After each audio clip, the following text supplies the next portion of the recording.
Hyderabad bullion మార్కెట్లో ఇవాళ silver rate భారీగా పెరిగి కొనుగోలుదారులకు షాక్ ఇచ్చింది.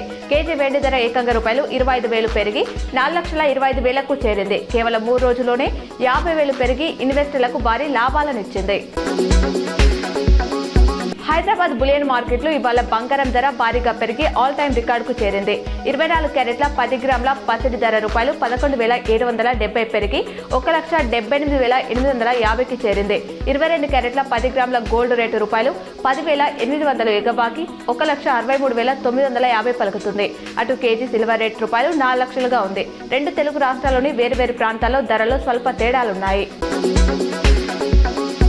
కార్పొరేషన్ మున్సిపాలిటీ ఎన్నికలకు సంబంధించి తొలి రోజైన బుధవారం జిల్లాలో 21 నామినేషన్లు దాఖలైనట్లు అధికారులు వెల్లడించారు. నిజామాబాద్ కార్పొరేషన్లు 12, ఆర్మూరు మున్సిపాలిటీలో 5, భీమ్గల్లో 4 నామినేషన్లు దాఖలైనట్లు తెలిపారు.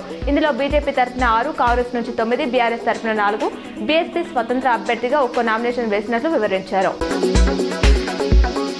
తిరుమలలో భక్తుల రద్దీ మోస్తారుగా ఉంది. టోకెన్లు లేని భక్తులకు శ్రీవారి దర్శనానికి సుమారు 8 గంటల సమయం పడుతుంది. శ్రీవారి దర్శనం కోసం వైకుంఠ క్యూ కాంప్లెక్స్ లోని 15 కంపార్ట్మెంట్లలో భక్తులు వేచి ఉన్నారు. నిన్న 72,637 మంది వెంకటేశ్వరుని దర్శించుకోగా 24,739 మంది తలనీలాలు సమర్పించారు. ఉండే ఆదాయం ₹4.51 కోట్లు వచ్చినట్లు టీటీడీ వెల్లడించింది.